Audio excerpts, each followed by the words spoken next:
right, everybody, welcome. NorCal Sports Network. Another Giants game. Another Giants disappointing loss. If you watched the pregame show, kind of saw it coming again. These are tough games, close games, but good teams find a way to win them. Not so good teams find a way to lose them. And the Giants were fortunate tonight. Let me turn the band off later. Band, there we go. Giants were fortunate, guys, that was called batter's interference on Fitzgerald, because they were going to be walked right out of the inning. Wow. It seems like that should be a play where you have an option. Hey, look, man, we'll put him on first. We got him out. I don't know. It was like batter's interference, and he still nailed him by 10 feet. How bad a batter's interference can that be, right? I didn't see any interference. Did you guys see the interference? I didn't really see it either. I don't know. It was, what's the batter supposed to do? He's supposed to run to first base. Right. And they still got him out by 10 feet. Didn't make sense. I think it was kind of the right idea. It was just bad execution. There could be an argument made that you don't want to bunt with Fitzgerald. He's one of your hottest hitters. But you kind of need to get that runner to third by any means possible. He might have done that on his own. Maybe Melvin told him. We'll never know. But it was not a good bunt. That's for sure. Yeah, not a good bunt. And yeah, I don't know. Let's break down this game, and then we'll give our opinions on it. Let me see if I can just pull up the box score for tonight here. There we go. All right.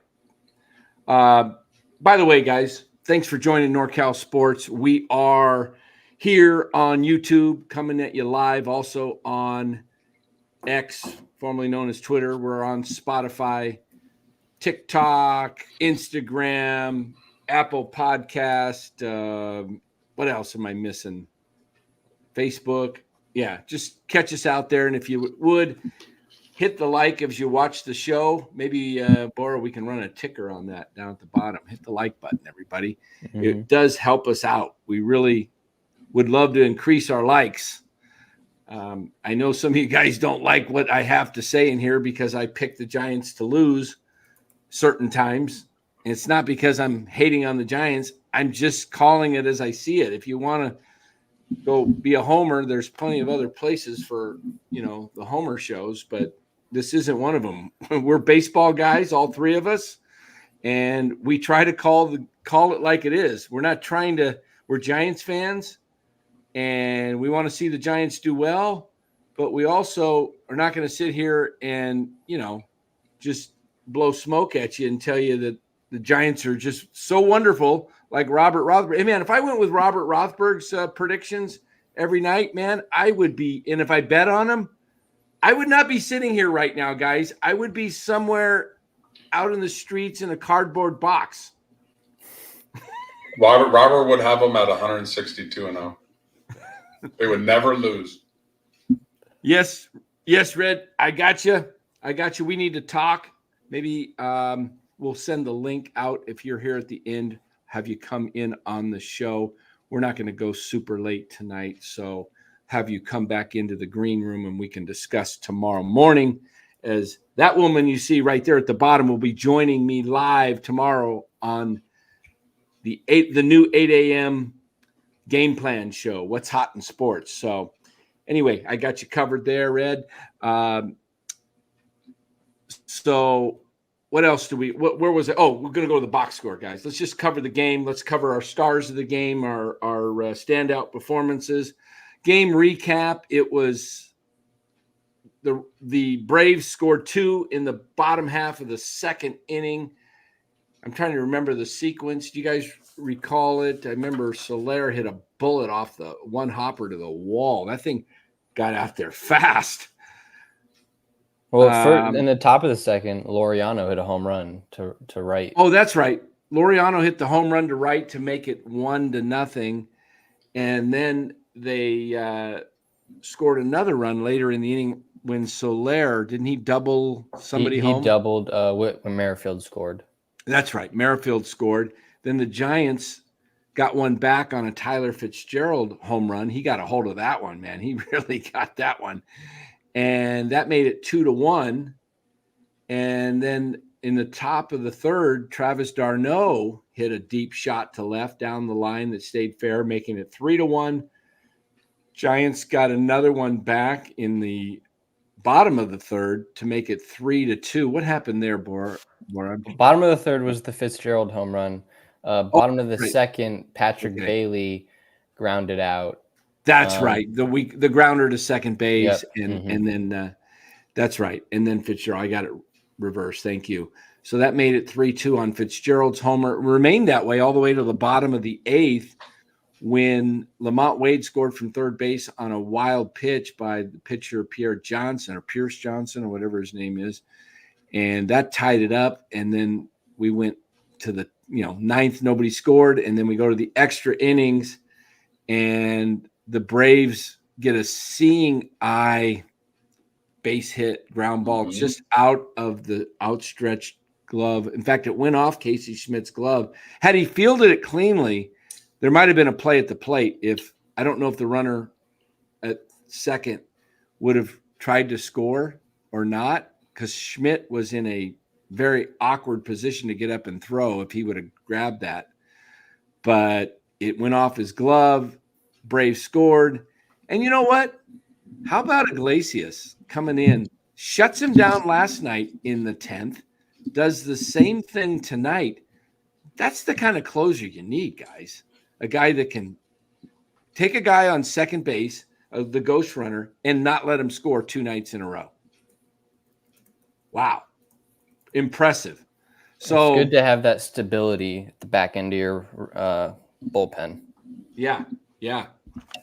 So what is going on? Am I in the chat here still, guys? Yeah, we can see you. See you or audio, or what are you talking about? I don't know. My screen's gone. You know what I'm going to do? I don't see my StreamYard. I don't see myself. So what I'm going to do, guys, take it from here, you guys, and I will just somehow sign off and come right back in. Okay. Oh, wait a minute. Maybe this. Yeah, I'm on the same. Okay, I don't get it. I'm just going to sign out. I'll see you guys in a minute. All right. Let's see. Fitzgerald went 1 for 5. There I am. He had the home run. Lamont Wade had a late double in the the 9th. And then Ramos went 2 for 5. Ramos had a nice triple to right center, and then he had a nice single to dig out a 3-2 breaking ball. Conforto goes 0 for 2 strikeouts. Chapman went 1 for 2 with 2 walks. Yaz 1 for 4 with 2 Ks. Bailey finally had a hit. In how long? His batting average is now steady at .238. Encarnacion went 0 for 4. Wisely went 0 for 2 with 2 strikeouts, and Schmidt went 0 for 1. Bailey hit a deep shot that was caught. That was a great play. When you're in a slump, those balls are caught. Oh, he hit he hit it from the right side too. I always talk about the mental aspect of the game that people just don't realize what you go through. But when you're slumping that bad and you barrel it up and you hit it that hard, and the guy makes a play, and you are beyond pissed because you're scuffling and you need one to drop. But that's the game. Yeah, there's the guys, the numbers for the Giants, as Bora was mentioning, the breakdown of the team. 7 hits, and the Braves, how many errors did the Braves have tonight? They looked like they had a couple to me. The official score was just 1. Riley? Was it on Riley? Yeah. Okay. Chapman almost had an error. He threw it in the dirt, but Wade bailed him out. Giants played pretty clean defensively, I guess, there. But, when you can't hit with runners in scoring position, it's tough to win ball games, right? Very tough. And I mean, we've said it. We've kept on saying it. We're going to keep on saying it. If you can't hit with runners in scoring position, you're not going to win games. It's just you got to be able to hit in the clutch. You got to be able to hit with 2 outs, runners in scoring position. You got to be able to hit where there's some pressure on you. And you can't just keep on hitting solo home runs and doubles with no one on base. And I want to kind of start it off a little bit by kind of echoing what George Curry is saying about Bob Melvin. You know, we talk a lot on this show about Farhan, and deservedly so. He gets a lot of blame about the roster being put together and things like that. But Bob Melvin, we don't talk a lot about him. And I've said some things a few times here and there. Just not a big fan of him. I don't think he handles a bullpen very well. Bochy's a hard act to follow because he's like so good at it. But Melvin like fell in love with Luke Jackson. You know, he put in Rodriguez in there when maybe Walker. You need that game. Why not throw your closer in there for maybe 2 innings if necessary to hold them down and see if you can push across a run. So Melvin, and we don't know if he's really running the team as far as like calling for pinch hitters or doing the lineup. I think we've suggested pretty strongly Farhan does that. But once you put the lineup in and the game starts flowing, then you as a manager have to be able to make the right calls, have a good feel of the game, not just go to the analytics, but just kind of make the right calls, because a lot of these games are close, and it's the difference between a good decision and a bad decision. Yes, the players have to execute. I get it. But I just don't think Bob Melvin has been a fairly good manager this year when it's all said and done. I would give him so far about a C. You know, he's been average, you know, nothing special. So I just felt that it needed to be said, because we do spend a lot of time on Farhan. I think Melvin deserves a little bit of the blame as why the team is underperforming as well. I mean, the Giants spent all this money in the offseason, and they're pretty much pretty much the same record that they did the past couple of years with Gabe Kapler. And not a lot of people like Gabe Kapler, his techniques, his ability to handle the young players, and there's a difference in clubhouse culture, I think, for sure. But if you're just basing it on the record, there's not a big difference. Yeah. And, you know, as we want to go ahead and point out here with the just the difference of clubs, you know, you look at San Diego, you talk about he was managing there last year. Look at San Diego this year. They're 15 games over 500. And, you know, the Diamondbacks tonight, I was watching the end of their game. They were down 3-2 in the ninth. Somehow they loaded the bases. Jake McCarthy was up. They had 2 strikes on him, and he punches the ball past third base. They're playing him. The third baseman's playing him over toward the shortstop hole, and he pushes it right down, you know, maybe 7 feet fair, but it just rolls right into left field. 2 runs score. Diamondbacks walk it off, and the Giants lose another game in the standings to all 3 wild card teams that are in control of the wild card. That's the Braves, who you had playing them directly, the Diamondbacks, and the Padres. So the Giants are falling further back. They're now 3.5 back as Bora pulls up the standings here. I don't think this is updated yet. Okay. Let me see if ESPN. I'll check it. I've got it right here, and I'll let you know in a second here. Standings. Yes, they are updated. Right, so let me put those. I got it right here. Okay. Yeah, 3.5 back. You see, guys, Giants. The fortunate thing is they're only the Mets are the only team ahead of them. Before this, it was St. Louis and the Mets. The Cubs lost again to Cleveland, and but the Giants are. You got to win the next 2 games. You cannot afford a split here now, because if you split, you're going to be right where you are right now, half back. You've got tomorrow night, you got Robbie Ray going on the hill. And then Thursday, you've got one of your two aces going in Logan Webb, and you have a shot to win both games. But I think the Braves come out knowing they got to win tomorrow because they're probably looking at the matchup on Thursday and saying, it's going to be tough. Even though they got Max Fried going, Max Fried's coming off an injury, and Logan Webb's been pretty hot, and you don't want to go into the final game of a series needing a win to avoid a split for the Braves frame of mind and face, an ace. So this is pretty difficult road ahead, I think, for the Giants. Guys, 61-61.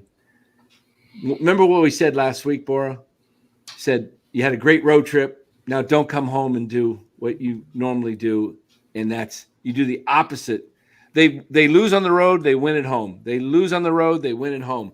This time they win on the road, and they're going to lose at home. They're now 2-3 on the homestand, and they got 2 more left. 7-game homestand, and I'll tell you what, the Braves, this is what I said when the Giants were facing the Dodgers after the All-Star break. I said, you don't want to play the Dodgers right now. They're scuffling before the break. They lost 7 of 10, 8 of 10. They weren't playing well. They blew the last game before the All-Star break. They were up 5 runs, and they blew the game. I'm like, you're not going to want to face the Dodgers. They're gonna be hungry for you. And sure enough, Dodgers took 3 of 4. Braves struggling. I mean, look at the Braves right now. They're still 3-7 in their last 10 after tonight. They're still 3-7. 2 of those have come on the last night. They were 1-9, folks. Right? Would that have made them 1-9? I think so. Yeah. Yeah, because they won the last 2, so that takes those last 2 off. So the Braves were really struggling. They were very vulnerable, and they were definitely beatable. Not playing very well, but again, the eye test. You just look out there on the field, and you just look what the Braves have. You got Riley at third. You got the lights out closer. I mean, lights out closer, not a guy that our closer just got sent down to Sacramento. They have a lights out closer. They have still all-star players, legitimate multi-time all-star players. So they may be struggling, but they're still a good team. They're still a team that has a reputation for winning this time of the year and these types of games. And the Giants, quite frankly, don't. The margin of error was very small these last 2 games. Giants very easily could have won it. But again, their lack of hitting with men in scoring position, their lack of fundamentals are going to get them beat more times than not in these close games. And that's the difference between making the playoffs and not making the playoffs. If you watch the Braves closer, Raisel Iglesias, these past 2 games, he doesn't have the most electric stuff like Camilo Doval does. But you know what he does? He establishes strike one. He just attacks. And that sets a tone. That says, you know what? My best against your best. I want you to try to beat me. I'm not, no BS. I'm going right at you, and let's see if you can hit me. And the Giants haven't been able to hit him so far. These past 2 games have been pretty much must-win games. Now your back's against the wall for this series and pretty much the rest of the season. You need to take these last 2 games against the Braves to win the season series against the Braves. And I don't think that's going to happen. They might be able to win one of these last 2 games against the Braves, but they needed to win at least one of these last 2 games. And it's tough because just the way they've lost the games, they should have been able to win these games, both in extra innings. And 2 games, both these 2 games, the Braves have gotten 1 run in the 10th, and the Giants haven't gotten any runs in the 10th. That's been the issue. And it's kind of ironic because the runner in the extra innings, the runner starts on second base It's not a clean inning. The runner starts on second base, and the Giants and the can't home do team anything. has the advantage because they know exactly what they need to do, and it still doesn't matter. The Giants need a ghost runner to start at third base, and maybe they might have a chance to score. And maybe. I mean, maybe we can petition Major League Baseball that our rating is so poor that can we please have the guy start at third base instead of second. There we go. Hey, and guys, might have a chance. We don't need the ESPN standings. You got the standings right up there. They're all in order. There they are. Who's below? Oh, you're wearing the. I was. Where's the? Yeah, I'm wearing the 11. Yeah. I don't have enough. I don't have doubles. The only doubles I have are these guys here, but. Just looking at that wall, Dan, that Orioles hat stands out because it's the only hat that's got like white in it. Oh, it's true. Yeah. Every other hat is a darker color, right? Yeah. Yeah. Almost like it's all road hats. Right. I mean, look at the National League Central. You got red there with St. Louis and then Cincinnati, and then same with Texas and the Angels. Those. I mean, everybody has different color hats. I mean, I try to just when I'm buying hats that I'm not going to wear on a regular basis, I just get the least expensive one. So I know, like the A's though, I like their. I didn't get the yellow green. Where is the A's? Right there. Okay. Black with green. Yeah, it's just straight green. It's hard to see green. it. It's all green. Yeah. But yeah, I don't know. I think my favorite hats up there. The Pirates, and I like Detroit, and the Yankees. I like the Sox. I like the Cubs hat. Yeah, it's a clean hat. It is. I like clean hats. I'm not, The Washington and the St. Louis hats with the red. Yeah, that's nice too. Even the Mets is nice. I don't like the Marlins hat. It's too jumbled. Yeah, I don't know. But Cleveland's is nice up there at the top too. But God, look at the Astros. Remember how far down they were earlier this year? Boy, they won, I think, 7 in a row. They're on fire. Did they play tonight? They did, and they beat the Rays. I'm pretty sure that would be 8 in a row. Then I think we talked about them winning 7 in a row last night. Oh, just hit the standings. Pull it back up.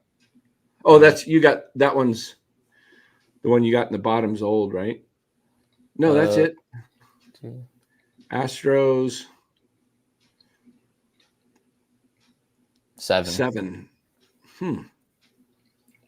This is tonight. Are there people actually still saying that the Giants have the best rotation in baseball? Come on, guys. It's only Farhan. No, I'm hearing people on other channels saying that as well. I won't mention the channels, but I've heard really specifically say the Giants have I've heard some radio people say the Giants still have the best rotation in baseball. That might be the the Mariners, or it might be the Phillies. I think it's I was going to say that's the casuals that believe that, right? Yeah. We know the casuals dominate the airwaves nowadays. Gosh, do they ever? It's bad. I mean, to get real Giants talk, you got. I swear, like between the casuals, Melvin and Farhan, like you have all these reasons for me personally that I'm not crazy about the organization, but I'm going to confess to you guys tonight. I'm watching the game and I've been working long hours, interest rates are low right now. So I'm quite busy. So I caught the last 3 innings of the game and I'm just like looking at Fitzgerald and Ramos. And it's just like, I love our young guys. And so I'm split and I hate that. I hate that like the young guys that are the future of our team that wear that SF proud. I know they're going to be here for a few years, hopefully. I pull for them. I really pull for those guys. But God, then you just have this other side that, and it includes the casual fans, the homers that they think they know. They just want to try to win and get into the third wild card. They don't want long-term success. They don't think about World Series rings. It's those fans that kind of push me away from the Giants, as well as obviously the manager and the president. I hate it. I hate the conflict. Where do you? I I think you only have a few choices if you want to get real information on the Giants, real honest evaluation analysis of the state of the Giants. And that's right here, NorCal Sports Network. And I think Shasky and Bonta at 95.7 The Game deliver it straight. I don't know. I don't listen to a lot of the other shows on 95.7 The Game. In fact, I don't have time to listen to a lot of them because I'm busy in the day. But when I pick up highlights of what they're saying about the Giants, I don't hear a lot of reality checks, and you certainly don't hear it much on KMBR. And then you just go through Twitter and you just see all these people that are I don't know. I think this team is, they better pick it up and finish 3 games over 500 by the end of this month because of their schedule. Because if they don't, I don't even think they'll have a shot to finish 500. What do you think Larry Baer was thinking in that 2014 reunion Saturday? Because he was sitting right next to Brian Sabian. I know. I saw that. An actual baseball man, a guy that actually pulled trades at the deadline to make the team better. Right. And he just pushed the right buttons, whether it was Cody Ross or Marco Scudero or Pat Burrell. He pulled moves that worked. He just, worked, whether it was Brian Sabian himself or his scouting department that said, hey, this guy's got a lot left in the tank. I think we might take a shot at him. What is Larry Baer thinking sitting there with the last World Series team that was really a team? Not the most talented team, but a team with a lot of heart, a team that knew how to win, that believed in each other, and what the product that he has right now with a general manager, president of baseball operations that he and the ownership hired. Greg Johnson was sitting there too. And I'm surprised he didn't get booed when they announced him. Did you hear that? They announced him, and it was just it's too many casuals out there. Los, you've been in business a long time, and Bora, you're young, but you know this too. Look, every organization reflects its leadership. Yep. And the leadership, look who was running the Giants, as you mentioned, in 2014. You had one of the top 3 executives in the entire game in Sabian, and you had the best manager in the game in Bruce Bochy. And of course you're going to win because those guys didn't take crap. They figured they are winners, and they figured a way to win, even like you said, without the best talent. But they had heart. Look at their coaches. They had Wotus. They had Flannery. They had Dave Righetti. They had solid top type of guys coaching. And then you look at this thing now, this organization, it's run by a clown. I'm sorry.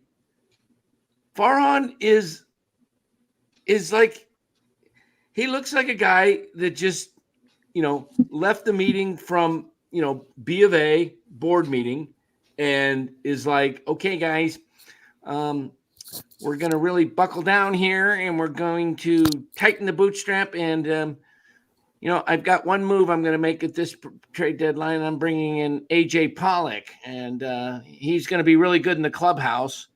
And we need that clubhouse presence to fit right in. Now, this year I'm going to do it again, and I'm going to bring in Mark Canha. And that's the only moves I'm going to make. I'm going to trade away Jorge Soler. He's actually starting to get hot right now, so I think I'll get rid of him. He did get rid of Luke Jackson, which is amazing, so I give him credit for that. But more to the point, how did we get here?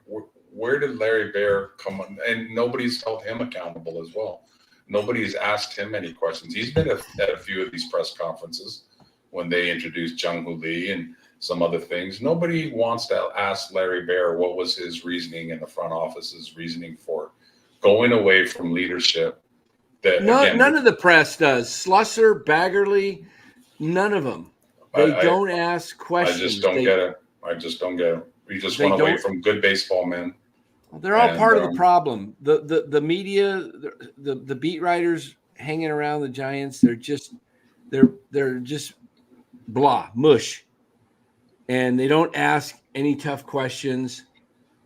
It's ridiculous.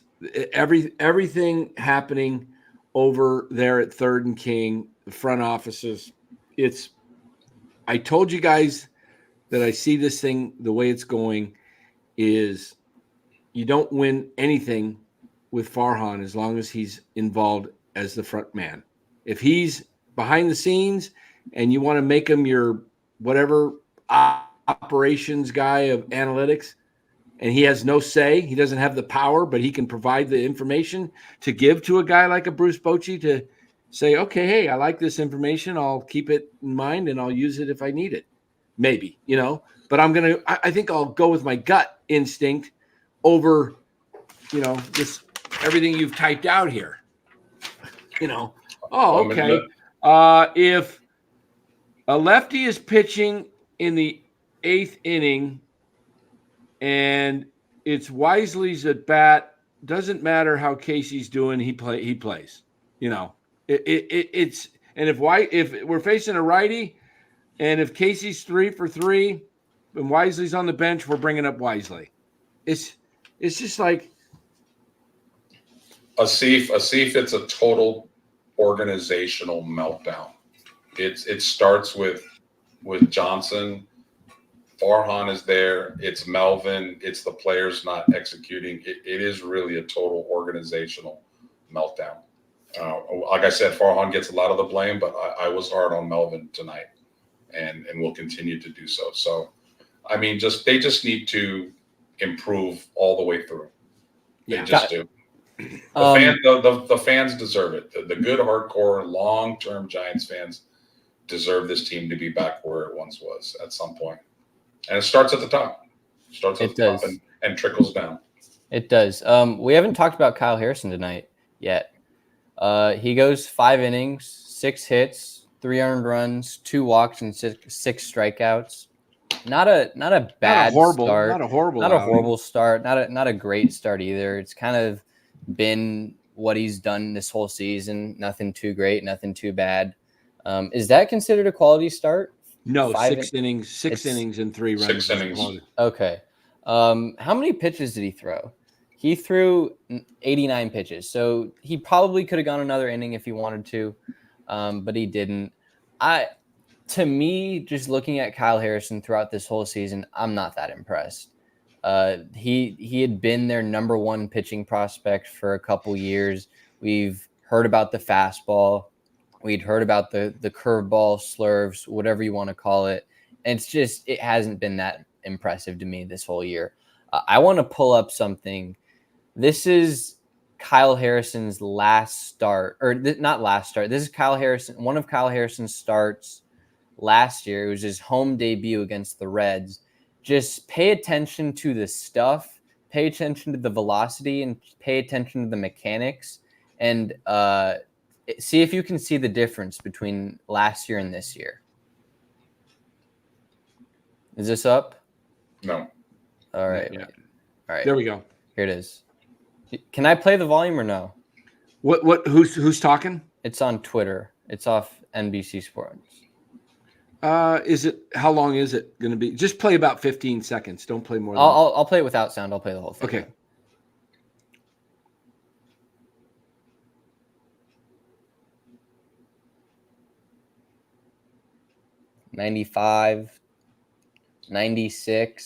I can just immediately look at that and 96. Dan, tell me if you see the same thing. I'm seeing the legs. I'm seeing the legs. I'm seeing his fastball straight. Yeah. It's not a lot of movement. It's got decent velocity, but his fastball straight. And if a fastball straight to major league hitters, eventually they will catch up to it and they'll barrel it up.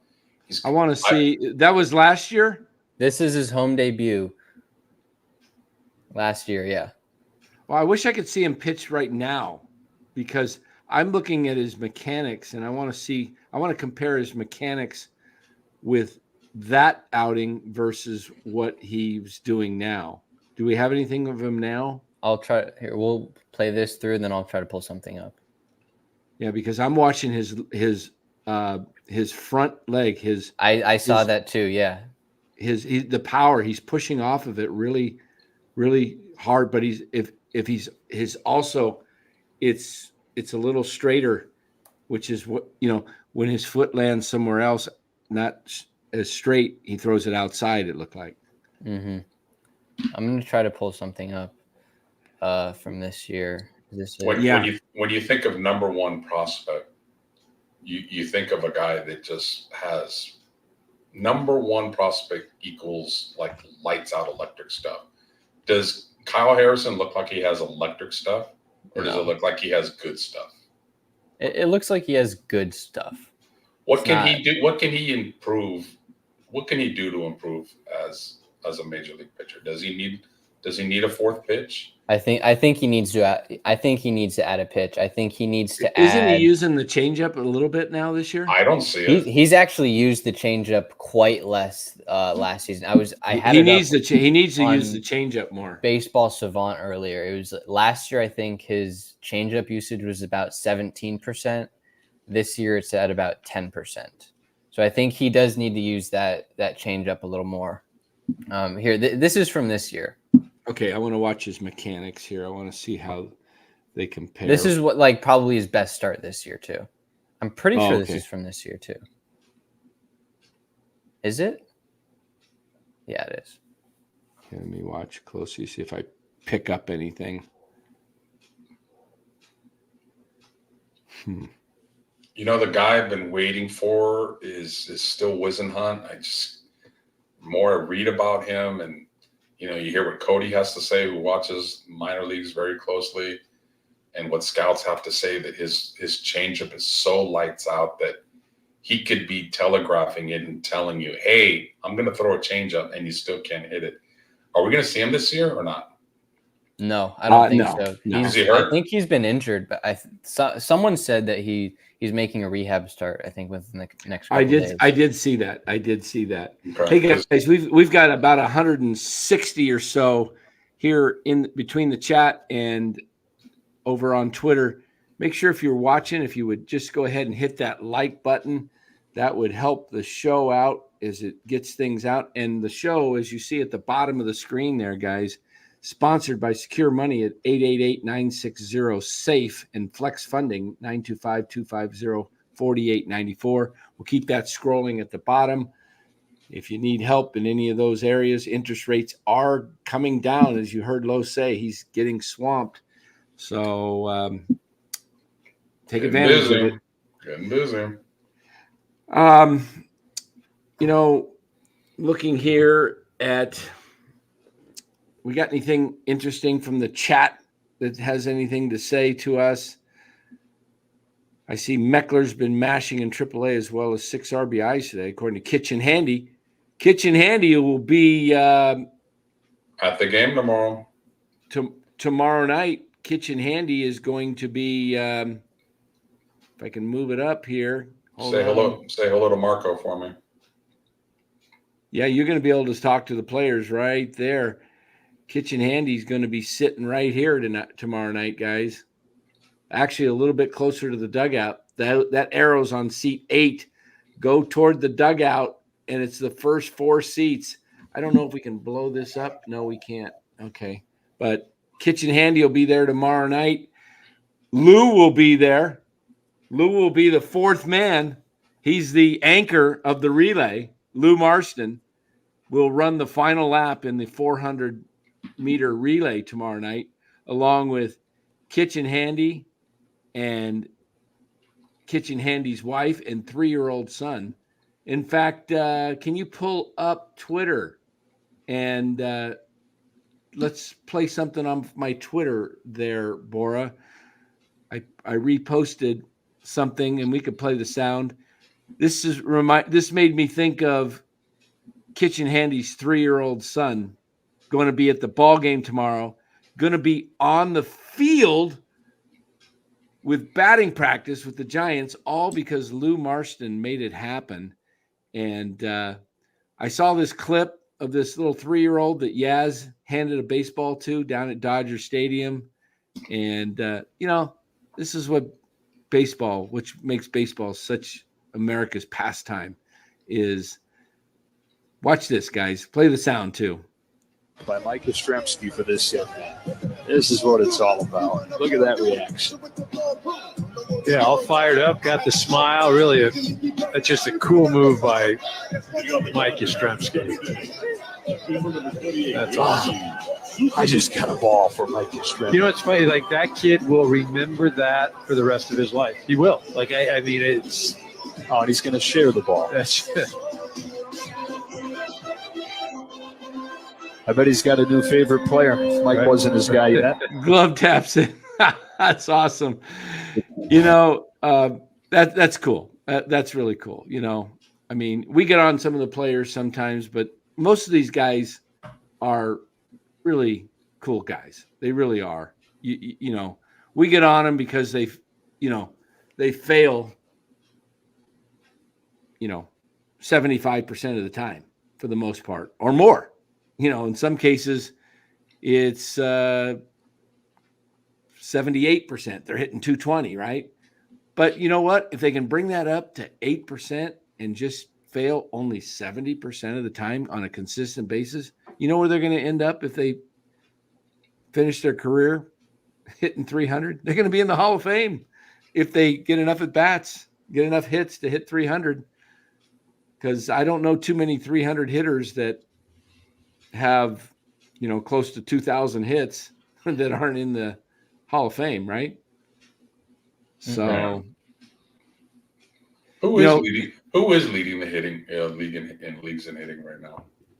It was Quan. Should we just go through the stats? Yeah, pull them up. Pull them up on. I'm telling you that kid Xavier Edwards. Now since I picked him up last month in fantasy, like, that kid can hit. I don't know what it is about the Marlins, but their minor league instructors are teaching some good things. It's Gabe Kapler. Yeah. Hey, I'm coming to Miami. I'm going to teach you guys something.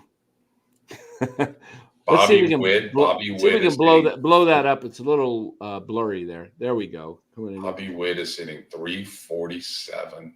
Oh, wow. With power. Yeah. And stolen bases. Jeez. If it wasn't for Judge, Bobby Witt would have a good chance of winning MVP. Definitely. Yeah. He's only like 23. He's going to be a good player for a long time. So who's leading the National League? Arias? Mm-hmm. At 306. Wow. Wait a minute. Don't go there yet. Remember how everybody was talking about how Lamont Wade was just as good as Vladimir Guerrero? We don't need him. Take a look at number 4. Wow. Look at his batting average. Look at the homers. Look at the RBIs. 320, 24 homers, 77 RBIs. Wade has what, 2 or 3 homers? And the casual Giants fans, and I took a lot of receipts, a lot of them were saying, we don't need Vladimir Guerrero. Farhan does not need to trade for him. We're fine with Lamont Wade. He gets on base. Come on, man. Yeah. Do you want someone who can get on base and doesn't have anybody behind him to drive him in, or do you want a game changer? What's Ohtani hitting now? Is he down around 300? Oh, there he is. 297. 297. Okay, at the bottom. Yeah. Wow. He was hitting 320. Ohtani. He's the one thing, well, many things about Moneyball that started kind of ruining the game is Moneyball emphasizes getting on base by any means possible, and they de-emphasize scoring runs and driving in runs. Getting on base doesn't does it help you win games? Yes, but scoring runs, you win the game by scoring runs, by driving them in. The RBI has been diminished and the on-base percentage has been enhanced, and I think that's a mistake. I think guys that drive in runs should be at a premium. They should be the ones asking for the bigger contracts because they're doing their job, putting runs on the board and helping win games from a hitting point of view. Interesting. Yeah, I see. Let's see. Mitchell Ness says he wanted Vlad, but I wasn't on board with that. I don't remember that, but I may have been at the time. I don't recall, but if I said that, I probably would have to eat crow on that one because he looks like, he's back to being Vladdy. So I'll take your word for it if I said that. I think he could have been had too from Toronto. They weren't going anywhere. I think Farhan could have gave up a couple of prospects. I said this. I don't remember saying Wade was better. No. I may have said Wade was better at the time during the season. No. When Dan never said he was as good. There were some other guys that really were, and it wasn't necessarily in here. It was on X and some other I don't remember platforms, but yeah, it was mind-boggling. Yeah, Vladdy, man, he's got pop, and the Giants need pop at the first base position. This is why I would recommend that they start putting Luciano there and playing him. I mean, you're going to go with Canna as the guy over Luciano for what? To finish 500? I mean, how does this team ever get going if they constantly are just hovering around 500 and they just can't seem to they don't hit with runners in scoring position. And so, yes, they will occasionally, but they don't do it on a consistent basis. More often than not, they're hitting like less than 200, way below 200 with runners in scoring position. It's a regular thing. And by the way, guys, if you're new here to NorCal Sports Network and you see me wearing this Atlanta Braves hat, it's not that I'm a Braves fan, far from it. It's just something different that I do here on NorCal Sports. I wear the winning hat. So Giants win, I'm wearing either this one or the orange and black one, or I like to collect hats, and I decided this year, you know what I'm going to do? I'm going to put a winning hat on every night and give us a little bit of a distinction. That's all it is, guys. So not a fan of the Braves or the Dodgers, of course, when I wear a Dodgers hat. But you know what? It's different, and some people will frown on it. It don't matter. It's my show. I don't really care. I love it. I love it. So hold on here. Let me see if I got a message here I just saw come across. How do I do that? Message. So while you're looking at that, let me ask Bora a question. Bora, Giants don't hit with runners in scoring position, correct? Mm-hmm. Would you say that maybe this is just a theory? I may be wrong, but with Farhan at the helm and throughout the minor league system, the Giants maybe are teaching a philosophy of making pitchers work, getting as many pitches out of them. When you have a runner in scoring position, is that your philosophy, or are you just looking if that first pitch is a pitch that you can drive and do some damage with? Are the Giants taking too many pitches? In other words, is what I'm trying to say. When you're seeing guys in scoring position, are you seeing them take that first pitch usually and they're immediately 0-1? Because your batting average goes down when you're 0-1, 1-2. I think that could be a philosophical problem with the Giants, not only that the hitters are not coming through, but they're being told maybe to take more pitches than they should be when they should be more aggressive. Is that fair?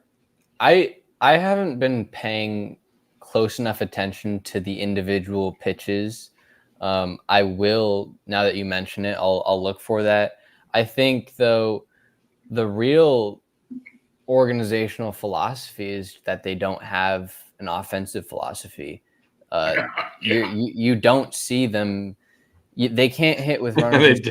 They don't hit with runners in scoring position because they don't play situational baseball. That's a great one. I could just see a sign leading to the dugout. It says our philosophy, and below it says we don't have one.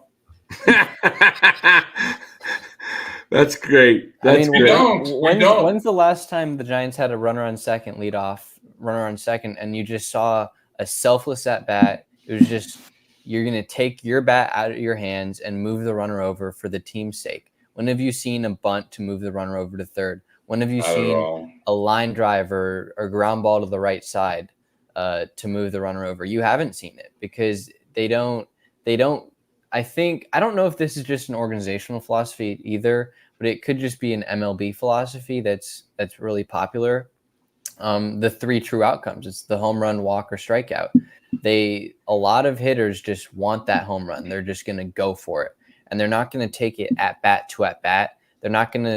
They're just going to swing for the fences, whether there's bases empty, whether there's runners on first and second, whether there's a runner on third.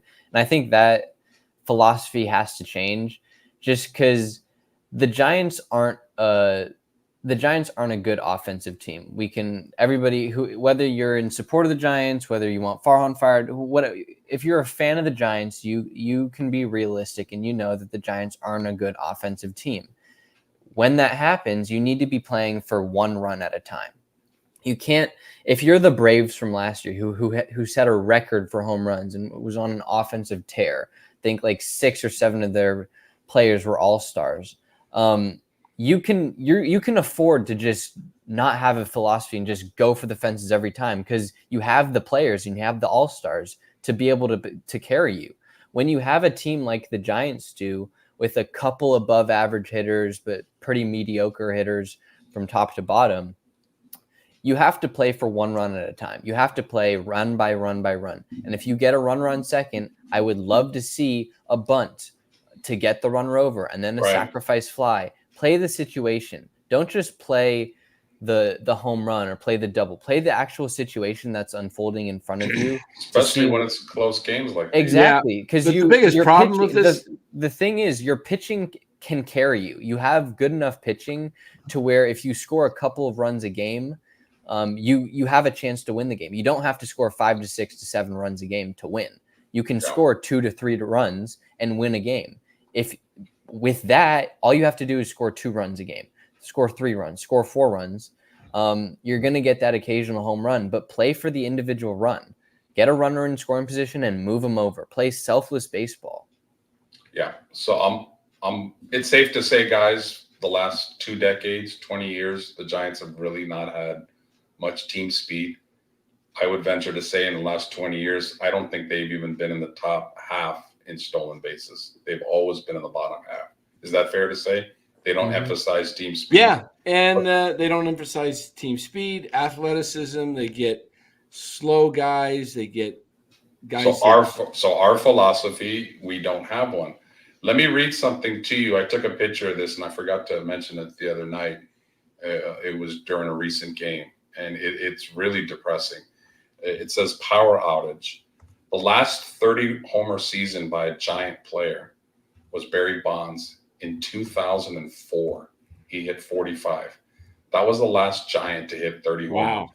This is 20 years ago, guys. 20 years ago. The next stat. All other 29 teams, let me repeat that. All other 29 teams in Major League Baseball have had a 30-plus homer season within the last 5 years. The last 5 years, every team has had at least one. The Giants haven't had one in 20 years. Last statistic. Last year in the 2023 season, 18 of the 30 teams had a 30-plus homer hitter. Guys, the Giants don't have speed. The Giants don't have power. And it's not just this year, and it's not just under Farhan. This has been a problem for going on 2 decades. Now, they have some championships to their credit, which kind of like erases them. Like, who cares? Like, they won 3 championships, which is what all that matters. But they had a philosophy, though. Their philosophy was pitching and sound fundamental defense and timely hitting. But so when the pitching, like I said, they have 2 really dominant they had more starters. contact guys. This team has too many guys with swing and miss. It's built this way. It's built this way. I mean, even in Carcianone, it's like you can see the hole in his swing. Just throw him, throw him fastballs inside that are right on the zone, and he can't hit that. And then you set him up with 2 strikes and throw a hard breaking pitch away in the dirt that pulls, that goes to the, left side of the box, and he lunges for it. I've seen him do it 3 or 4 times. He'll have to make adjustments, but his body type is too tall. He's too big. He's powerful, but he's not fast, and so his swing, there's holes in that. Chapman's got huge holes in his swing. Yaz, huge holes in his swing. Who else? Ramos even has a glitch in the high fastball. He can't seem to get that. They've got to get guys that can make contact more. I'm trying to think of who's their best contact hitter. Conforto's got a lot of swing and miss. I would say, besides Lee, who had good contact skills, probably their next best contact guy, maybe a Lamont Wade or somebody like that. Lamont Wade's striking a lot lately. He is. Yeah, he is. A guy that was on the team not too long ago, he's not a superstar player. He's definitely a role player. But Donovan Solano. Oh, yeah. I mean, this was a guy that had a lot of key hits and key homers late in that 2021 season. He's a guy, again, I'm not saying he's a superstar, but he's a guy that you want at the end of your bench because he's a guy you could bring up as a pinch hitter, man at third, and I got a lot of confidence he's going to get that run home because he's going to put the bat on the ball. When you put the bat on the ball, good things happen. And the Giants have too many streaky guys, too many strikeout guys. They leave so many runners on. And that's why I'm always preaching about getting – and that's why I'm enthusiastic about Jung-Hoo Lee is because he has speed, even though he doesn't steal bases for some reason, but he has speed. He has good barrel to bat to ball contact skills. If he could just – now that shoulder injury is pretty hideous. I don't know what's going to come of it. But he's the type of guy I would like to see the Giants kind of focus more of. Fast, athletic guys that can put the ball in play, maybe have a little bit of power, but not necessarily a lot. I think they could be averaging 4.5 to 5.5 runs a game in this ballpark if they have more guys like that. But they don't construct the roster that way. Nope. They don't really draft guys like that. They sure as heck don't target guys when they sign them for free agents. They keep going after the same clunky power hitters in a ballpark that doesn't really produce a lot of home runs that have low batting averages. And that's just a formula for not being successful, in my opinion. Yeah. Yeah. So I want to play something from last night that I want to make a point here at hold on here. Let me just typing. Okay, there we go. Go ahead and play. What this is, guys, this is last night's game. If you can blow it up too, Bora. I want to make a comment on this. I tweeted this out today. This is the Braves announcer. This is 19 missed calls last night for strikes between the Blake Snell and Chris Sale. Go ahead and put the sound on. We can play the sound on Twitter. All right, here we go. And now Duvall. Oh, there you go. A CB Buckner special. Rodriguez getting ready. Yes. That's that call that CB Buckner's been giving. Encarnacion was hitting a lot of Didn't call that a strike. It's not good. Like that. Oh, man. Away to lefties. There you go. And you saw the Giants got a lot of breaks. That was a ball they called. Some talk that I saw making its way. Oh, that's not a strike. 3-1 pitch. Well, Luciano. Austin Riley now. The new pitcher, by the way. Over Marcel. Almost doesn't seem right. And the only thing that he does different. Remember, the runner starts out at second base. Oh, no. So Orlando Arcia. Okay, 19 missed calls, 14 went against Atlanta, 5 against the Giants. So all this complaining that happens is ridiculous. But the point I want to make here, guys, is this. When they go to the automated strike zone that's going to be coming because of umpires like this, you know what's going to happen? ERAs are going to go up because pitchers are now going to be not getting those calls that were called strikes, and they're going to have to come in. And batting averages are going to start going up. You watch. Hitters will be knowing the strike zone. It'll be a consistent strike zone. Balls that are within the zone will start getting hit more because when you're calling strikes that are 4 to 6 inches off the plate, now you got 2 strikes on you. What are you doing? You're chasing and you're either, if you're right-handed, you're either striking out or you're hitting a weak ground ball to the right side. You're not. So what this is going to do is going to increase batting averages. And I think baseball is going to have to go to this soon because you got too many guys hitting 220 to 230, 240. 245 is a good hitter now. Yeah, that's pathetic. I don't think it's going to be the automated strike zone. I think it's going to be the challenge. It's going to be the challenge, which is going to be good.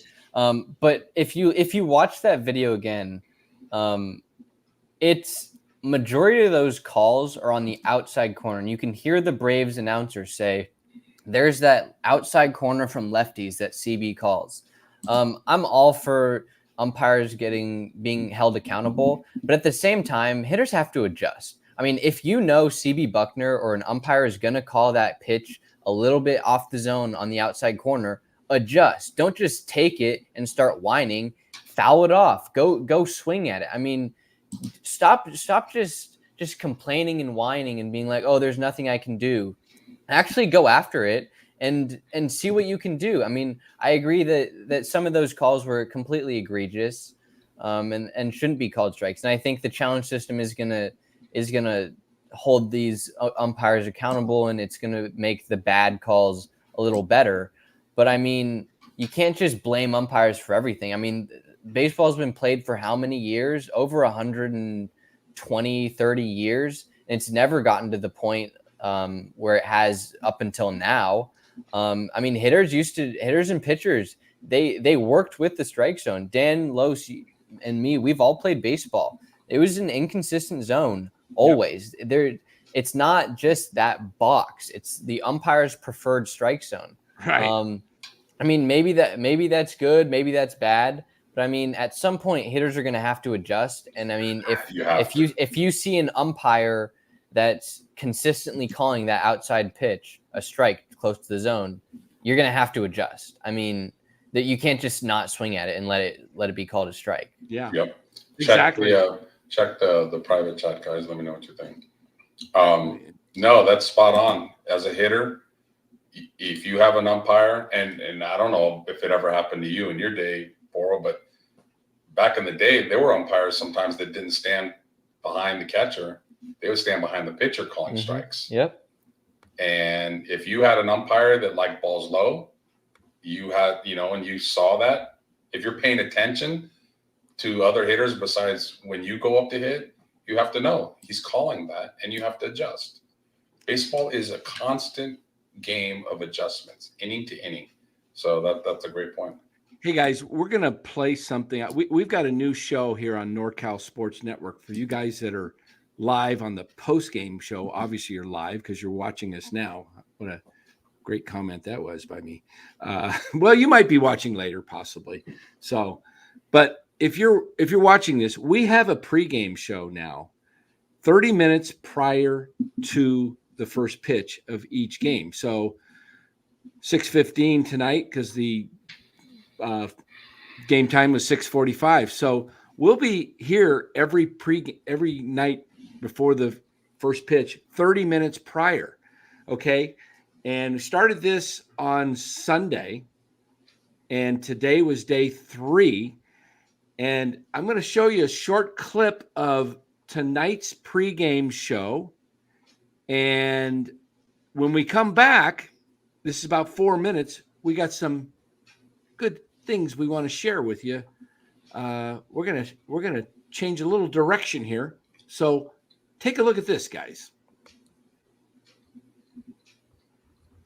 Lose and they lose when you think they're gonna win. They did this on this road trip, 5-2.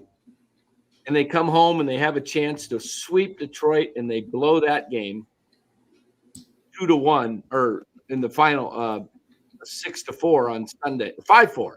Oh, what the heck was it? Yeah, 5-4. I predicted 6-4. It turned out to be 5-4. I predicted Detroit 6-4. So I'm going for 3 in a row here tonight. And tell you what, guys, I'm going to get up, pick the hat. Here we go.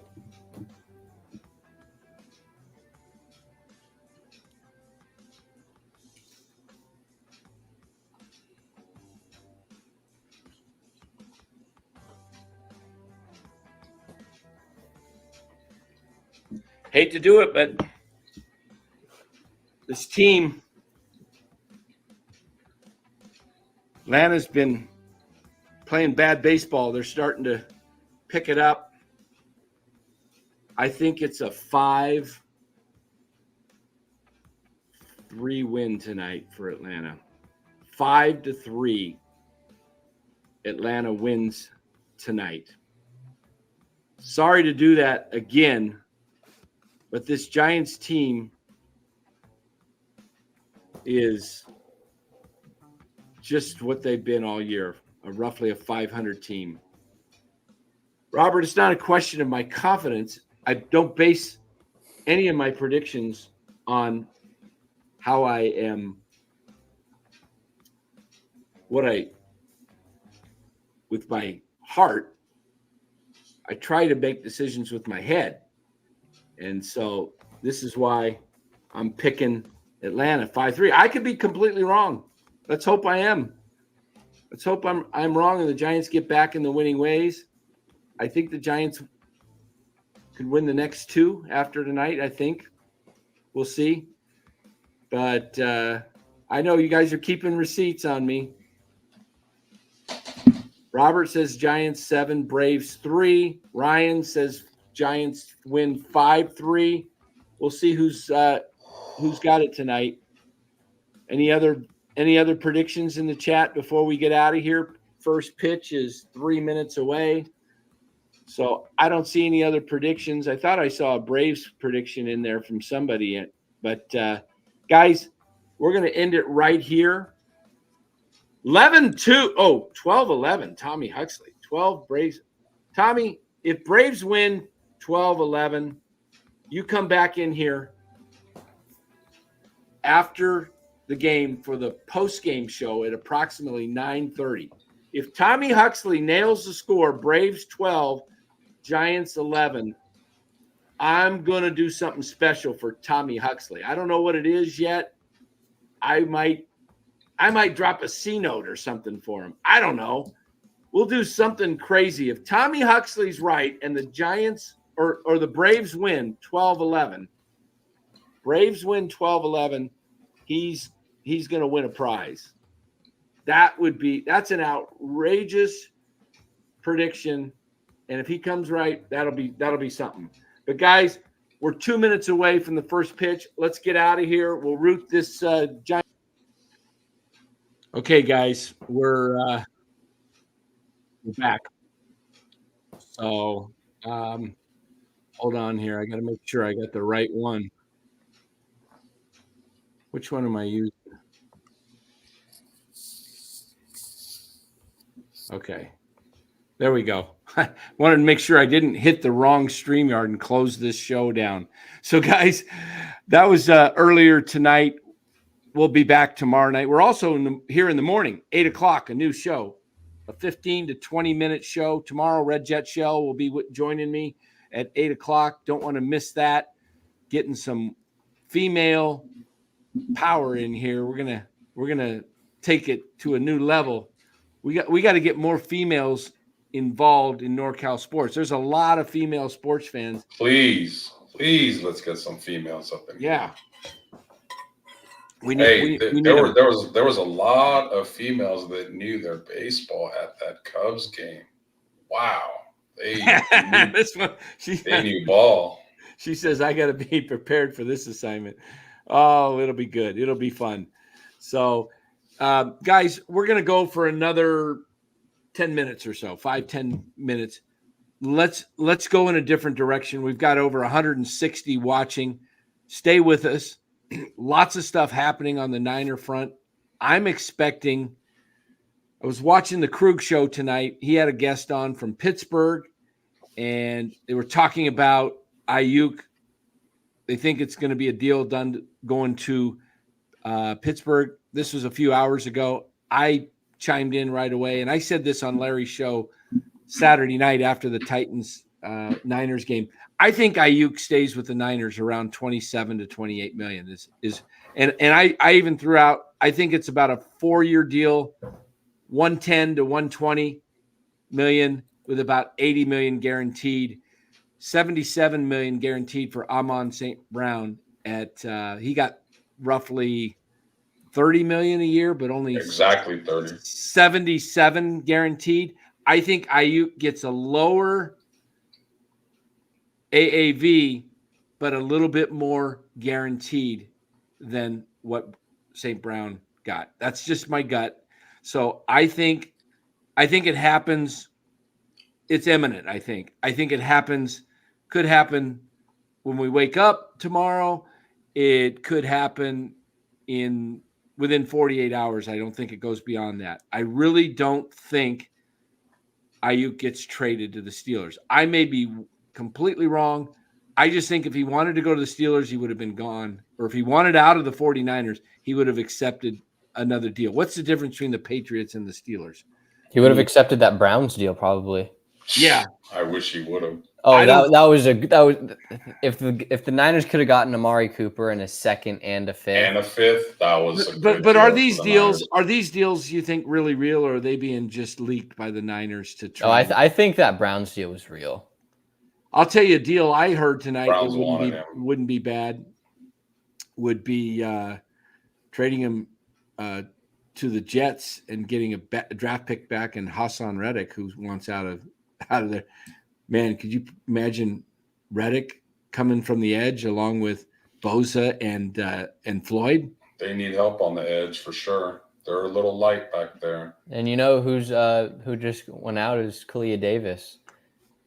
He's out. And he had a good game, and I've liked Kalia Davis for a while, but he's always had a little bit of a knee issue, and that's the best I've seen him play as far as just being able to get penetration and disrupt plays. He looked quick. He's a big dude, and the Niners are really banged up.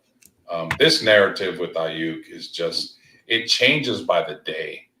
Like one day the news comes out like there's a deal in place. They've agreed to all the conditions. It's just the Niners have to pull the trigger and that trade will get done. And then a few hours later, it's like, well, he really wants to stay in San Francisco. And, it's like, make up your mind. This has been such a distraction, I swear.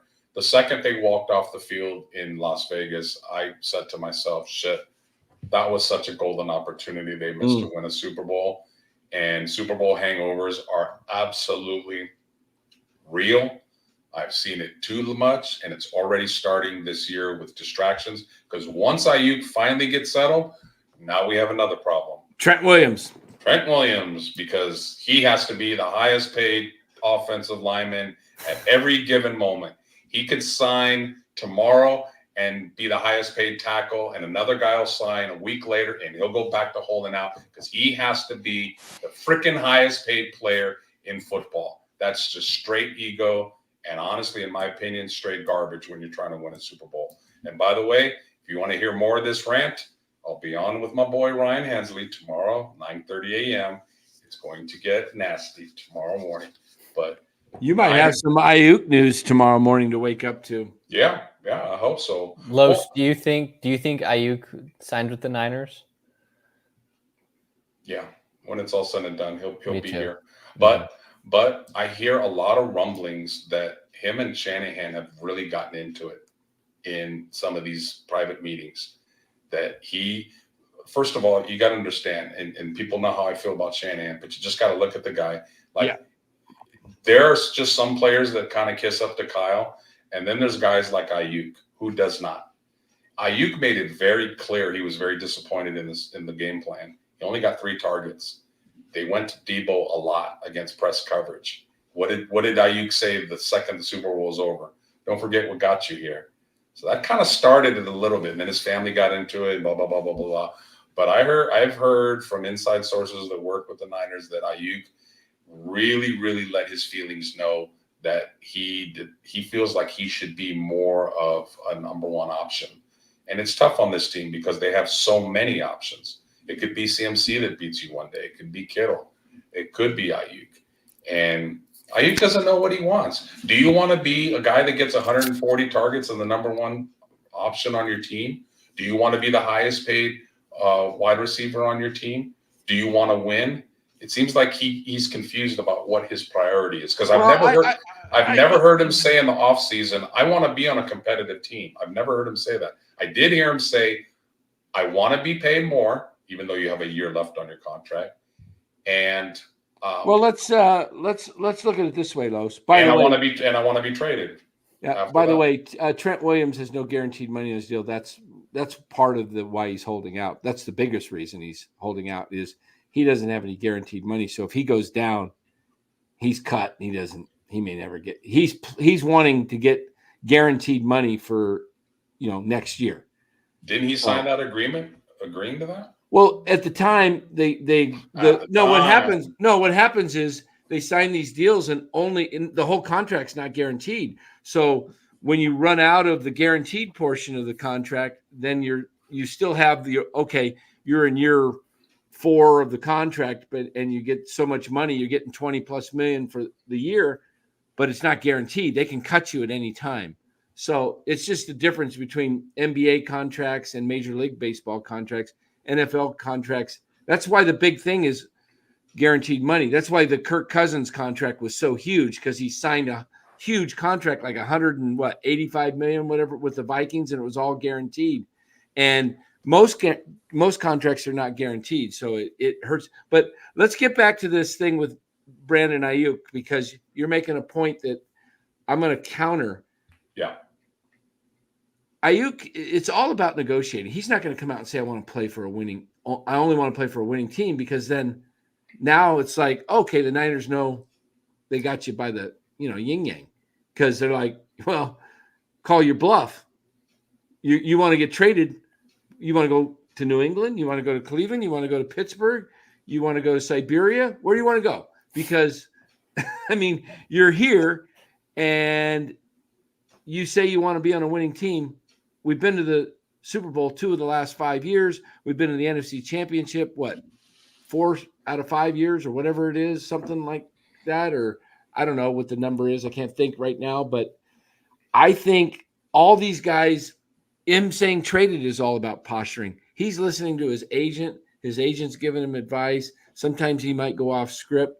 But these guys are right there, and they listen to their agents too much. Yeah, this is all about posturing and trying to win. And I think some people disagree. I think the Niners hold the cards, because you don't have to trade Aiyuk for 50 cents, 75 cents on the dollar and get just players that are not really going to be difference makers for your franchise. You can hold on to him and then franchise tag him and trade him next year. You know what? He said he would not play for that. Then let him sit. And if he sits, he won't get he won't get the bag, and he also won't get credit for the year. And he has to play report by week 9, I think it is, or something like that. I think at the end of the day, fans, a lot of fans I talk to, I know myself is included in that, are getting slowly more and more fed up with these contract negotiations and holdouts and threats. But I will say that fans prefer guys like Fred Warner and Kittle and CMC, and Bosa. They all had their contracts come up, and they were all very quiet. There was nothing behind the scenes. Why is it wide receivers have to be the biggest divas in the world and throw everything out there on social media? And it's such drama. It's always the wide receivers, man. Always. And usually the wide receivers and the DBs. Mm-hmm. I can't remember a DB that held out and caused this much. Well, maybe fuss. not held out, but they're always because it was Debo before, and then CeeDee Lamb too this year. And CeeDee Lamb. I mean, and it's not just the Niners; it's across the league. It's across the league. Yeah, wide receivers, and now they have a Netflix show about them to show that they're wide receivers think that they are really truly the most important players on the team nowadays. Tell you what's going to happen within 5 years. You ready for this? Mm-hmm. Within 5 years, I'm predicting today's wide receiver will be tomorrow's running back.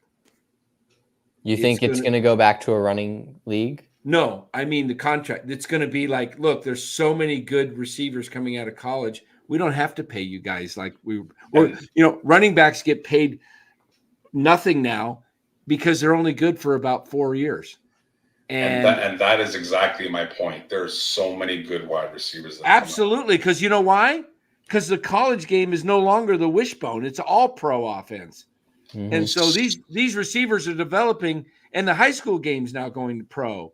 It's none of this, Woody Hayes, 3 carries in a cloud, 3 yards in a cloud of dust. It's all passing.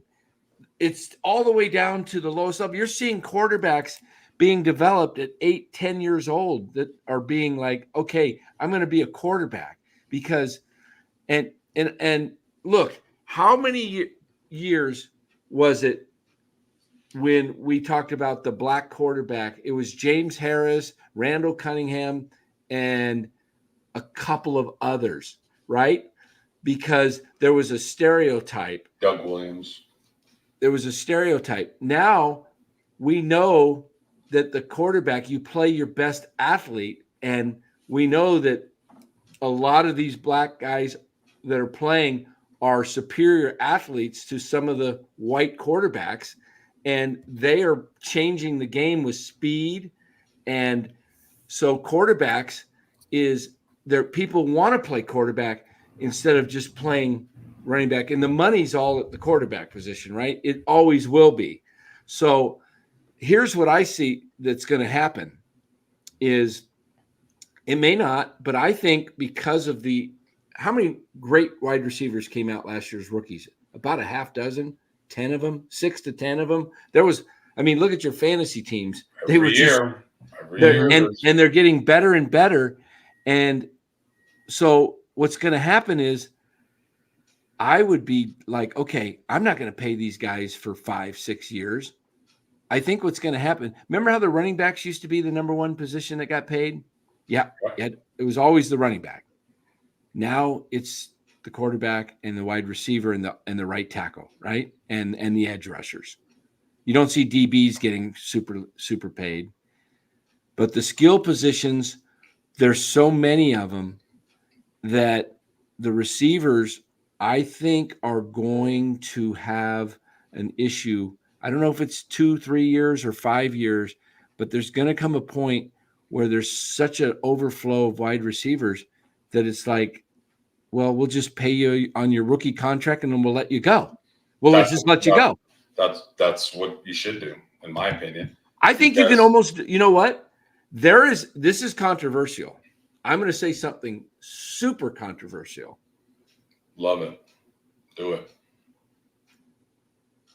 I love Brock Purdy. Drum roll. Okay. I love Brock Purdy, but I would have considered looking for a rookie quarterback this year to groom. And, maybe, I don't think it's Mordecai, but somebody that was I would have considered maybe trading one of my better picks, an Aiyuk and something else to move up in the draft this year. And draft Michael Penix. Yeah, and get a top pick. Let him play a year under Brock. Let him learn Kyle's system. And then I'm not paying a guy $60 million because what are you going to do? You're going to lose all your stars now. Here's the thing, though, and I've thought about this. Mahomes signed a 10-year deal, right? 10 years, $500 million. And now if you look at his like, he's not even the top 5 highest paid quarterbacks. That's sickening.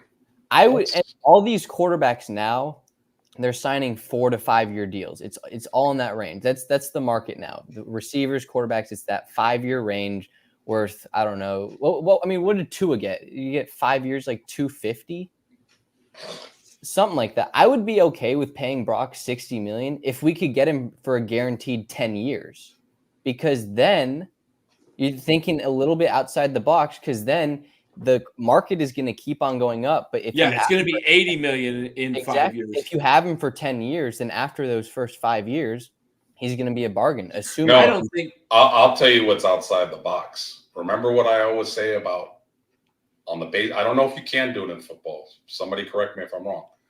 But you know how I always say in baseball, if you see if a player has it, like this guy has it, Ronald Acuna, we're not going to wait until he becomes a free agent in 4 or 5 years. We're going to buy it out. We're going to give you 10 years and $100 million right now. We're going to give you security that you've never had in your life. Do you want this? Yes. He's making $10 million a year. Ronald Acuna, maybe when he's healthy, the best player in baseball. So the Niners immediately came out and saw in the first training camp, wow, our best quarterback is our third string quarterback, Purdy. He's better than Lance, and he's better than Jimmy. Okay, that's on the practice field. Let's see it in the games. Oh, shit, we've seen it in the games. He's doing it again. He's doing it again. They waited for him to now be in his final year, and now they're going to pay him $60 million.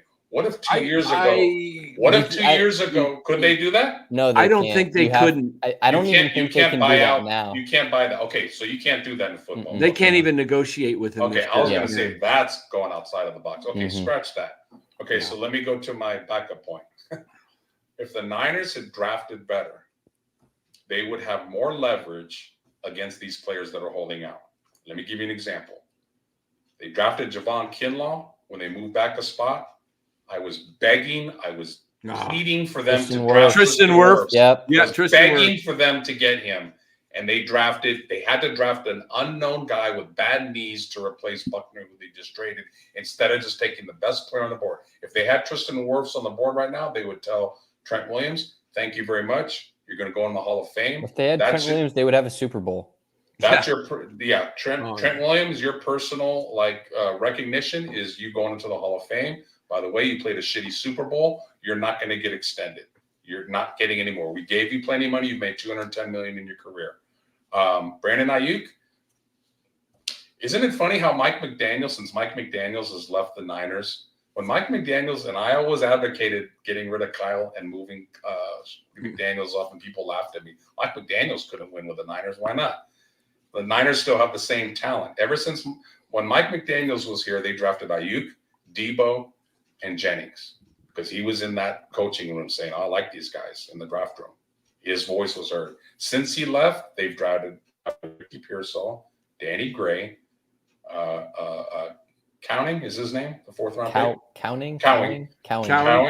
Wait, is his name Al? What is his first name? Jacob. No. Oh, good. Okay. Jacob Cowing. There was an Al Cowing that was with OJ. There's a 4th receiver I'm missing. Danny Gray, Cowing, Pearsall, and there's one more. Ronnie Jennings. Bell. Ronnie Bell, thank you.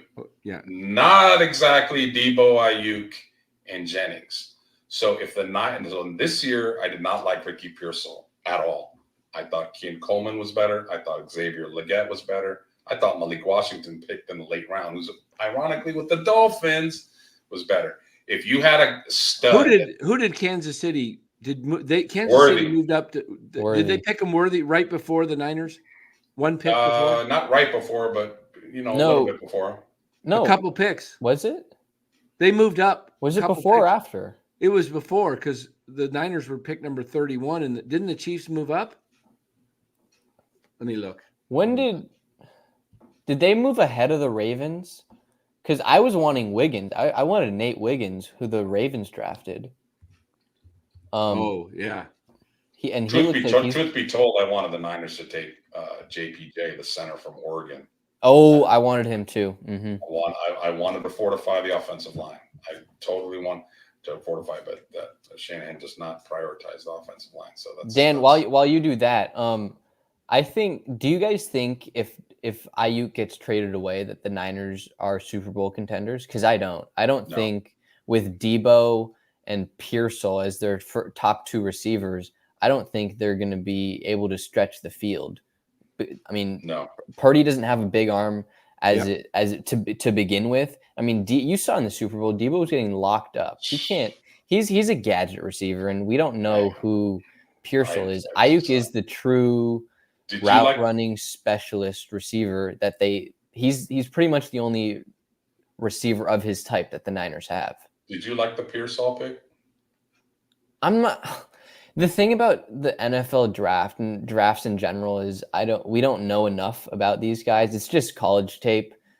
Some guys are just projected to be these all-pro players, and they just become busts. Fair.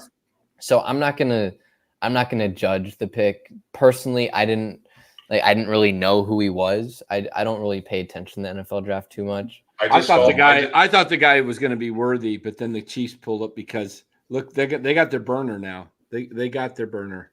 No, they do. Yeah, exactly. I mean, I didn't think they needed a wide receiver. I thought they needed to go O-line or corner. And that brings and that's a good point that you mentioned. The Chiefs traded away a player that was better than Aiyuk in Tyreek Hill. Tyreek Hill's a better wide receiver than Aiyuk. He's more explosive and just a better playmaker. They traded him away for about 3 draft picks. One of those draft picks was McDuffie. Now, before you all say, well, they had Patrick Mahomes. Patrick Mahomes did not win that Super Bowl last year. Chiefs defense won that Super Bowl. You can win a Super Bowl in many different ways. It doesn't have to always be the quarterback having a great game. Chiefs won that game with defense. So did the Chiefs win the game or did the Niners lose the game? Because I kind of think both. Yeah, both. But their defense played lights out. Mahomes did not play a good game. He did not. Let's be real. He didn't. He made plays at the end when he needed to, but he did not play an overall good game. So the Chiefs are a perfect example of a team that can come off of a star wide receiver and say, no, we're not going to pay you that. We're going to trade you. We're going to get a boatload of picks. But it doesn't matter that you get the picks. It matters what you do with them. The Niners had the 3rd overall pick in the draft, and they drafted Trey Lance. You can't keep missing and expect to stay on top. And once they pay Purdy $60 million, like Dan said, man, you're going to lose Lenore. You're going to lose Charvarius Ward. Oh, you're going to lose Lenore if you might lose. Yeah, you might lose Greenlaw. You're not going to have much. What do the Niners have? I heard they have like 13, or is it 13 or 8? Some crazy number of the top, even in the top 30 players. Have you seen the NFL top 100? Oh yeah. Mm-hmm. The Niners, I think, have 6 or 7 guys in the top 30. Yeah, exactly. Their roster is ridiculous, which is all the point why I say, people think, well, if Shanahan leaves, like they'll fall apart. They'll only win 6 games. If this roster is still here, I'm not saying you can get me, Dan, or Bor to go in there and win 12 games, but any pretty decent coach that knows what they're doing will still win with this team. Los, I'm not the super Shanahan hater that you are. I'm sort of in the middle. I'm not a hater. I just think that people call him great, and I don't think he's great. I think he's a very good coach. He has to win a Super Bowl to be great. We'll have this discussion later on. The Shanahan discussion is it's very strong floral. Feelings about that. And I know you got both, 3 guys. You both are going to be on one side against me. We got 3. We got 3 opinions. Match. I think we got 3 opinions. I think we got right here. Let me see. How do we do this? How do you hit the numbers and put those? There you go. This guy, I think he's more the mid guy. Yep. Okay, and then the next guy. Wait, I don't know how to do this now. Yeah, I don't know how to hit those numbers either. All right, there we go. Left to right. Put that back. I like that. 3. On your. No, wait. That way. My left, I guess it would be everybody's left if you're watching the screen. That's your mid guy. He's the sensible guy in the middle. He's the moderate. Yeah. He's the moderate, independent. And I'm the conservative. I'm the pro Shanahan guy, probably more. And over here is your liberal Don't guy. I'm no liberal, man, at all. You're anti. No. I am. I probably more on the pro Shanahan. We'll have this debate. In fact, we need more time for this. We're going to do a show on Shanahan and the Niners, and it'll be a fun 3-way conversation where we're friends, so we're not gonna throw rocks or anything, but we might debate's a debate. It's we'll keep it as long as it doesn't get personal. I don't get called a wop, and no, this will be fun. And you know what? I like this, a 4-way show. Wait, I missed the wrong. Make sure you look at that comment. Make sure you ask Chet's opinion tomorrow morning about the Niners. She'll give the female perspective on Shanny. Okay. That will be a fun show sometimes. 4 in the room. We're going to make that happen. That'll be an evening show. We're going to make that happen. But we'll see what happens with Aiyuk. It's a very, very big distraction for the team, and it needs to have a resolution. He needs to either be with Pittsburgh or he needs to be with the Niners and start practicing, and then they can focus on what's going on with Trent. Because I'm hearing if Trent doesn't get his money, he's just going to retire, which I find hard to believe. He'll walk away from 24 months. This is all posturing. These guys are they're going for it this year. It's junk posturing, man. Go ahead, Warren. Nick Bosa didn't sign until pretty much the week couple of the days. First, exactly. 3-4 days before. And I think we can all agree he had kind of a down season last year. And great point. Exactly. For Aiyuk and Trent, I mean, Trent a little less just because he's like a 15-year vet. He knows how to play, but more for Aiyuk. They need to get his. They need to get him into camp, and they need to get him into practice because I tell you what, the Niners are not playing a pansy week 1.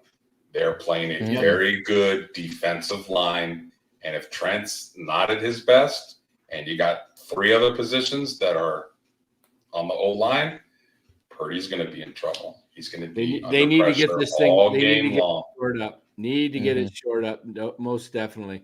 We're going to have fun with this conversation. We will do a Shanahan fun thing here. Ooh, man.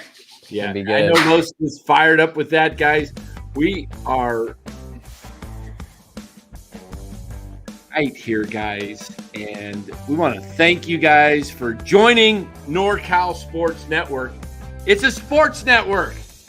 That's why we're talking 49ers, and we'll talk some Warriors, and we'll talk Giants, and we'll talk basketball, Olympics. Look, this is a premier sports network.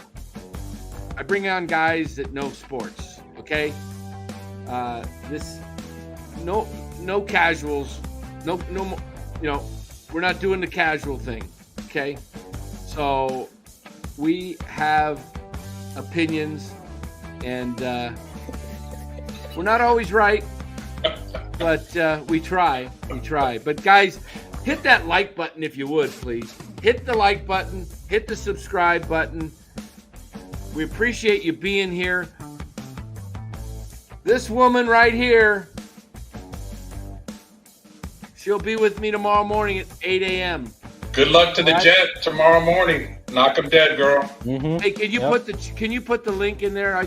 She's still up. Put it in there, and we'll have her jump into this show. Can she jump in afterwards? I think so. Yeah, come on in. There it is. If you're able to come in right now, Red, we'll have you see in the green room, and we'll close this out, guys. Giants lose, take it on the chin again tonight in 10, losing to the Atlanta Braves 4-3 to fall 3.5 games back of the Braves.